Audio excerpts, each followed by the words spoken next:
Welcome everyone. How are you? Today we will study chapter 3 of class 8 understanding quadrilaterals exercise 3.3 question number 7. What is question number 7? The adjacent figure HOPE is a parallelogram.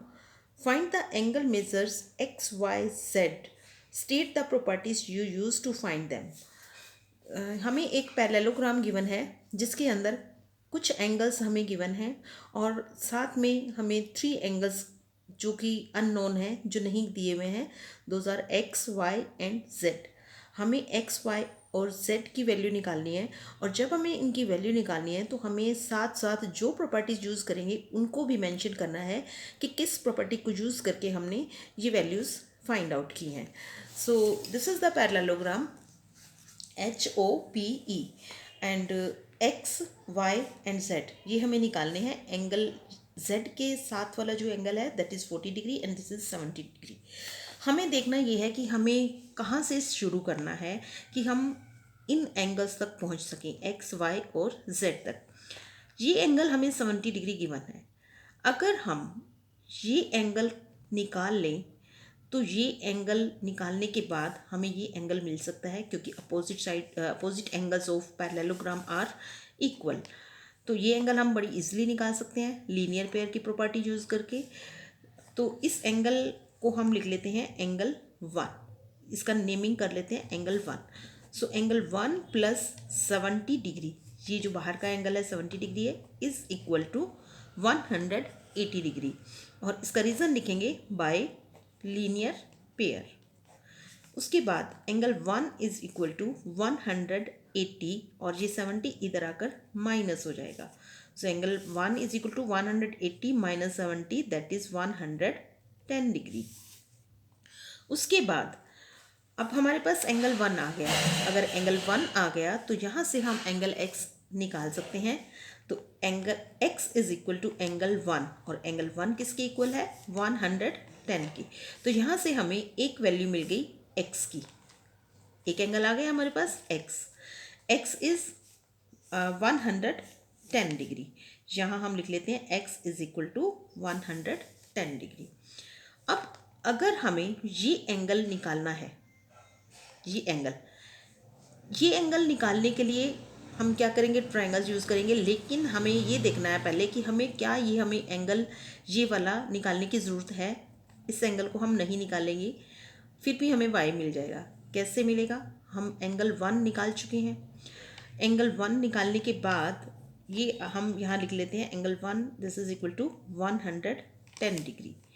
अब ये 110 degree है और exterior angle property से ये angle हम find out कर सकते हैं। कैसे, ट्रायंगल की एक्सटीरियर एंगल प्रॉपर्टी से। चाहे तो हम एक्सटीरियर एंगल प्रॉपर्टी अप्लाई करके y की वैल्यू निकाल सकते हैं और या फिर हम क्या करें कि पहले ये एंगल निकाल लें। ये एंगल निकालने के बाद अल्टरनेट इंटीरियर एंगल से ये एंगल निकल आएगा और फिर ट्रायंगल की property angle sum property use करके निकाल लेंगे। तो हम ये वाला एंगल पहले फाइंड आउट करते हैं। ये एंगल निकालने के लिए हम ये ट्रायंगल देख रहे हैं, इस ट्रायंगल में ये एंगल पता है, ये एंगल पता है। एंगल सम प्रॉपर्टी से इन तीनों एंगल्स का सम कितना होगा 180 डिग्री। इस एंगल का नेमिंग कर लेते हैं हम angle 2। Suppose this is angle 2। तो यहाँ ट्रायंगल का नेम मेंशन करेंगे इन ट्रायंगल HEP। ये जो ट्रायंगल है इसके अंदर x plus 40 degree plus angle 2 is equal to 180 degree. अब x की वैल्यू हमने कितनी निकाली हुई है 110, यहाँ पुट कर दिया। 40 ऑलरेडी गिवन है और प्लस एंगल 2 हम यहाँ से कैलकुलेट कर सकते हैं क्योंकि बाकी सारी वैल्यूज़ पता है, एंगल 2 नहीं पता। तो इन दोनों का सम कितना हो गया 150 degree plus angle 2 is equal to 180 degree. तो angle 2 is equal to 180 degree minus 150 degree that is 30 degree. तो एंगल 2 की वैल्यू हमें कितनी मिल गई यहाँ पर, दिस इज़ 30 डिग्री। यहाँ हम ये लिख सकते हैं कि ये हमें 30 डिग्री मिल गया। अब जो एंगल z है, z की वैल्यू हम कैसे निकाल सकते हैं, ये पैरेललोग्राम है E P is parallel to H O, ये दो लाइंस पैरेलल हैं, दो लाइंस पैरेलल है तो अल्टरनेट इंटीरियर एंगल्स इक्वल होते हैं। एंगल 2 और z these are alternate interior angles, तो ये इक्वल होंगे। अब एंगल 2 30 डिग्री का है तो इसका मतलब z भी कितना होगा 30 डिग्री। तो यहाँ हम लिखेंगे z is equal to angle 2 equal to 30 degree, और इसका रीज़न क्या मेंशन करेंगे कि दिस, और यहाँ पर भी हम इसका रीज़न भी मेंशन करेंगे कि हमने 180 के इक्वल क्यों रखा, by angle sum property of triangle. और z equal to 2 equal to 30 degree लिखा, ये क्यों लिखा, z को एंगल 2 के इक्वल क्यों लिख रहे हैं, because these are alternate interior angles. Alternate interior angles कब होते हैं अल्टरनेट इंटीरियर एंगल्स, जब दो पैरेलल लाइंस होती हैं, उनको एक ट्रांसवर्सल कट कर रही होती है, तो एक अंदर की साइड, एक इस साइड पे और एक इस साइड पे नीचे की साइड, ये दो एंगल्स अल्टरनेट इंटीरियर एंगल्स होते हैं। तो z की वैल्यू भी हमें मिल गई। पहले हमें किसकी वैल्यू मिली थी, x की, x इज़ 110, z इज़ 30। अब रह गया y।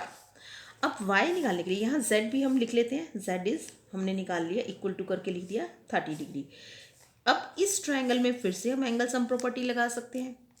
कौन से ट्रायंगल में, एच ओ पी में दो एंगल्स पता है, एक 30 डिग्री का है, एक 110 का है, तो एंगल सम प्रॉपर्टी से वी कैन कैलकुलेट y। अब ट्रायंगल हम फिर से मेंशन करेंगे, पहले हमारा ट्रायंगल एच ई पी था, यहाँ ट्रायंगल लिख देते हैं, ट्रायंगल एच ई पी ये वाला ट्रायंगल था जब हमने एंगल सम प्रॉपर्टी लगाई थी। अब हम ये वाला ट्रायंगल यूज़ करेंगे, कौन सा, in triangle H O P.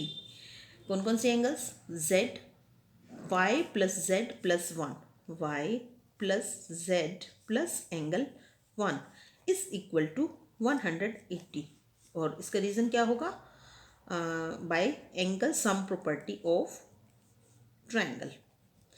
ये हमने एंगल सम प्रॉपर्टी फिर से लगा दी, लेकिन अब ट्रायंगल जो है वो डिफरेंट है, पहले डिफरेंट था। तो यहाँ पर हमें y की वैल्यू ऑलरेडी मिल चुकी है 30 डिग्री, हमने अभी निकाली है z की वैल्यू, ये z की वैल्यू यहाँ लिख देंगे 30 डिग्री प्लस y हमें निकालना है, कैलकुलेट करना है, y plus 30 plus angle 1 we have already calculated, that is 110, यहाँ 110 लिख दिया, इक्वल टू 180 डिग्री। तो y इज इक्वल, ये y लिखा और इन दोनों को प्लस किया, y plus 140 degree is equal to 180 degree. So y is equal to 180 degree minus 140 degree is equal to 40 degree. तो y की वैल्यू यहाँ से हमें मिल गई क्या, 40 degree. So we have find the value of all the three variables, three angles, that is x is equal to 110 degree, y is equal to 40 degree and z is equal to 30 degree. और जहाँ जहाँ हमने जो जो property use की है वो हमें ज़रूर मेंशन करनी है, because this is mention in the question, and so we have to use various properties which are being used in finding the value of x, y and z. Thank you.